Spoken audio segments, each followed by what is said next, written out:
Hello everybody, welcome to the Logo Mogo 50 channel. My name is Logan. I'll be your host for today. Today we're going to be talking about why you should carry a 1911. And today we have the Kimber Pro Carry. This is the Commander version of their Pro Carry line. And I just want to do a little bit to kind of talk about, the features of the 1911 and why it makes a great carry gun. So we'll get into it today.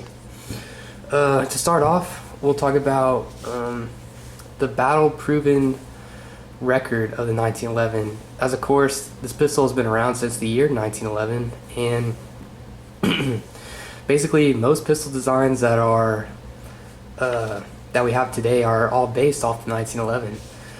The 1911 has served in many wars, including World War I, World War II, Vietnam War. And even today, special operation groups still use 1911.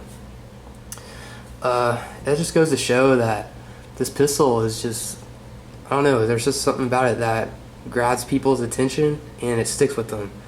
They like how it shoots, they like the cartridge it shoots. It's just a smooth gun for them, and I can agree. Now, when it comes to a carry option for a 1911, the slim profile is something you're really not going to find in other modern pistols.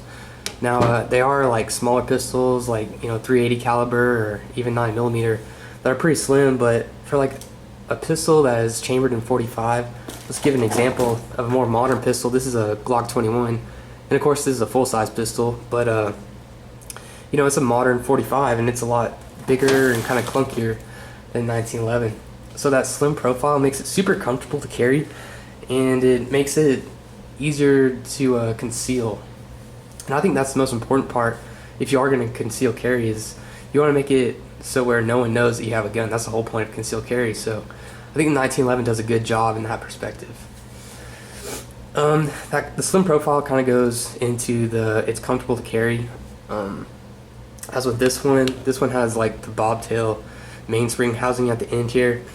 That's just for whenever like you draw your pistol, so it doesn't catch on like any of your clothing, which I think is a pretty innovative piece. I don't, some say it might not do a whole lot, but it's nice to have instead of not have. So there's that. One thing I didn't mention about the battle-proven part of the 1911 is also the caliber that it's chambered in. The 45 ACP was of course designed for the 1911 in the year 1911. And even today, most people look at the 45 ACP as this magical cartridge that, has the stopping power of a freaking 50 cal. Well, I do agree it does have more stopping power than like a 9mm or a 380, but I think it's adequate stopping power. You have a very slow, big moving cartridge, which I think is great for if you're, just going into like flesh of a human or animal. That's really what you want. You want something moving that's moving really slow and has a lot of kinetic energy, and that will release all that energy into your target. Now, as far as going through like barriers and situations like that, the 45 ACP may not be the best option for that, but I still think it does its job when it's needed. The 1911, what you also get with it is a single action trigger, which, some people may think that having a gun that is single action may not be the best thing, because you do have this this safety that is on the outside that you do have to worry about. I've seen people who shoot the 1911 a lot, and they'll put one in the chamber, put the safety on, and whenever they come up to fire, they're like, what the hell, I can't shoot my gun, and they didn't realize that they didn't take the safety off. So I think that just goes into the mindset of you just need to practice more. I think once you start learning the motor functions of the 1911, you start to, your movements become mechanical in a way that you don't really think about it, you just do it. I've been shooting 1911s for many years now, and I've kind of grown to the point to where, my muscle memory has gotten to the point where, it's just automatic for me to make sure that safety is off before I shoot that first round.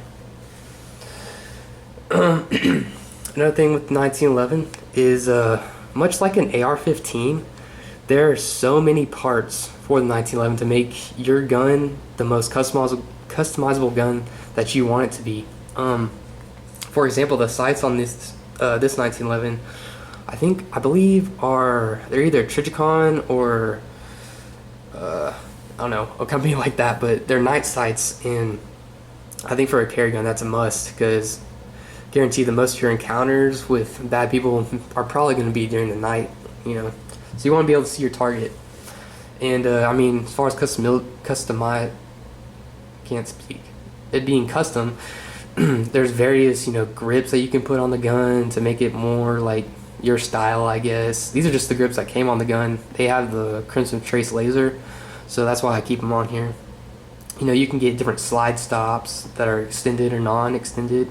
You can get skeletonized hammers or skeletonized triggers, or non-skeletonized triggers. Also, skeletonized hammers are also an option. You can get ambidextrous safeties, which is also pretty cool. Of course, the bobtailing at the end.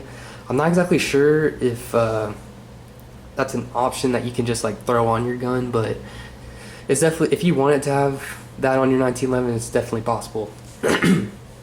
But yeah, there's so many different things you can work on, like the sears and different trigger pulls to get it super light if you're really into that. I'm not really into that for a carry gun. You know, you don't want to accidentally have a round go off, but you can do it if you want to. Let's see. With the 1911, since it's been around, you know, forever, you get a lot of different carry options with it, as far as different holsters. Like this one right here is just a Galco inside the waistband leather holster, really comfortable, and it, you know, 1911 rides in there really nice. For if you have like open carry in your state, or you just want a good range holster, I would always suggest like a Kydex. This is actually a Kydex holster that goes on a bunch of different guns. I'll do a review on it later, but Kydex is always, you know, a good option to go to if you want something that's good for the range or good for open carry. Makes it super easy to get your gun. And then a third option I have right here, this is a Galco shoulder holster, and it has mag pouches on the side, and then there's your holster for your gun right there. It's kind of hard to see, but basically it's just like any other shoulder holster. But I do like the mag pouch option that you get with it. I don't see that a lot in other holsters that are for shoulder carry.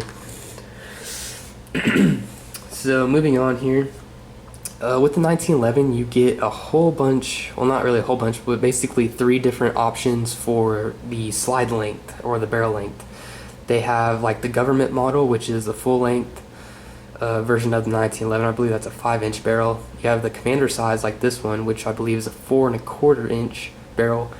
And then you have the, like, Kimber calls them like the ultra carry versions, which are like the baby 1911s, which have like, I don't know, maybe like a 3-inch barrel, but they're like super little 1911s, super easy to conceal, compact. So they also have those. So that's a great option for if you don't want to carry a full-size gun. There's always the option to go smaller to fit what you want.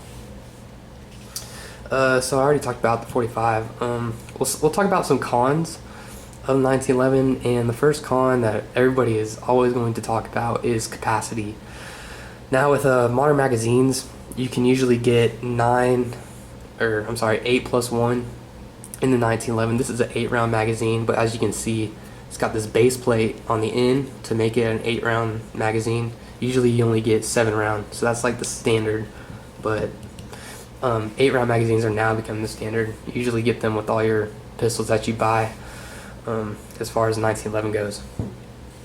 So capacity, I mean, right here, this is a Glock 21, another modern 45 handgun, but with this magazine, this is the Gen 4, so you get 13 shots of 45. Now this is not as easy to conceal as a 1911, but I mean, you get a whole bunch more rounds, and especially if we're talking about switching calibers to 9mm or, you know, 380 or something like that, the capacity is always going to be on the advantage of the smaller calibers, because they're able to double stack that magazine and give that shooter a lot more chances to end that threat. One thing you find with people who carry 1911s is, you know, they may say, well, you know, I only need 1 bullet to put them down. Well, you know, you might miss, so it's you gotta take that into account. But I think, you know, 8+1 is definitely enough to do what you need to do. Granted that most, you know, attacks are within like 10 feet, so I think 1911 will do. Another con for the 1911 is from the magazine side. You're gonna have to find magazines that work reliably in your 1911. You know, I've gone through many different, you know, brands of 1911 magazines like Chip McCormick and Ruger, and these are Kimber mags and Colt mags. You know, I found like the higher end magazines usually work the best, especially out of the Kimber. The Kimber likes, you know, the Kimber mags that come with it. It also likes the Ruger mags. You know, I found the Ruger mags are actually, you know, pretty high quality mags that work in almost all my 1911s, so they work great. That is another con. You're gonna have to find 1911 magazines that work the best in your gun. Another thing is maintenance. You know, 1911, since, you know, it's kind of an older design, you know, it needs some care in the sense that if you go out and shoot your carry gun, you're definitely going to need to go home and that night clean it to make sure you have a completely reliable gun that you know is going to fire correctly and keep firing if you ever need it to. Now, compared to like a Glock, I mean, Glocks are pretty much, I mean, they have their flaws too, but, you know, I've seen people who go through thousands of rounds without cleaning it and they're still chugging along, you know. But 1911 can definitely be as reliable as a Glock as long as you take care of it. I think that goes the same for most guns, except the Kel-Tec. Okay, the last con I have, and finally towards the end of this video, the last con is going to be the price of the gun and the ammunition. Now, for a gun like this, I mean, this is probably about a $1,300 gun, and that's going to be the way with most of your high-end 1911s. And I think what you get with that is you get more of a, I guess, as far as quality control, you get a more, how am I trying to say this, a more quality gun, I guess, as in, you know, they spend the time at Kimber to make sure that the slide is, you know, super fit to the frame, and that, you know, the slide ramp is polished, and all those parts that usually just kind of get mass produced and then put together. They make sure that they're reliable, they work reliably, and they work smoothly in every 1911 that they make. Now, I'm not going to say that, you know, a $700 1911 is a bad 1911, no. You know, I have a couple Ruger 1911s and they work fantastic. But as far as like a carry gun for a 1911, I would encourage someone to look into buying a more higher end 1911 just so they already have kind of a sense of security knowing that their 1911 has gone through processes to make it even better than it was. So, and then the cost of the ammunition is also a con to the 1911. You know, someone like me who's younger, it's not very, you know, I'm not encouraged to go shoot 45 a lot because it is so expensive. But, I mean, I do reload, and that helps out a little bit. But for most people who don't reload, shooting 45 is kind of a pain in the ass because you got to go spend an arm and a leg to make sure you can go practice and make sure you're adequately equipped, you know, to fire your gun whenever you need it. Now, for a 9mm, you could go out and buy 1,000 rounds for like $250, and 1,000 rounds of 45 is probably going to be at least $100 more. So there is that con when buying a 1911, but you know, I just don't think you get the same experience with any other gun in shooting 45. The 1911 just was made for the 45, and the 45 was made for the 1911. It's just a quality handgun, and I think it will continue to be around for years to come. So thank you for watching this video. If you liked it, please like, comment if you have any questions, or message me if you have any questions. Thanks again.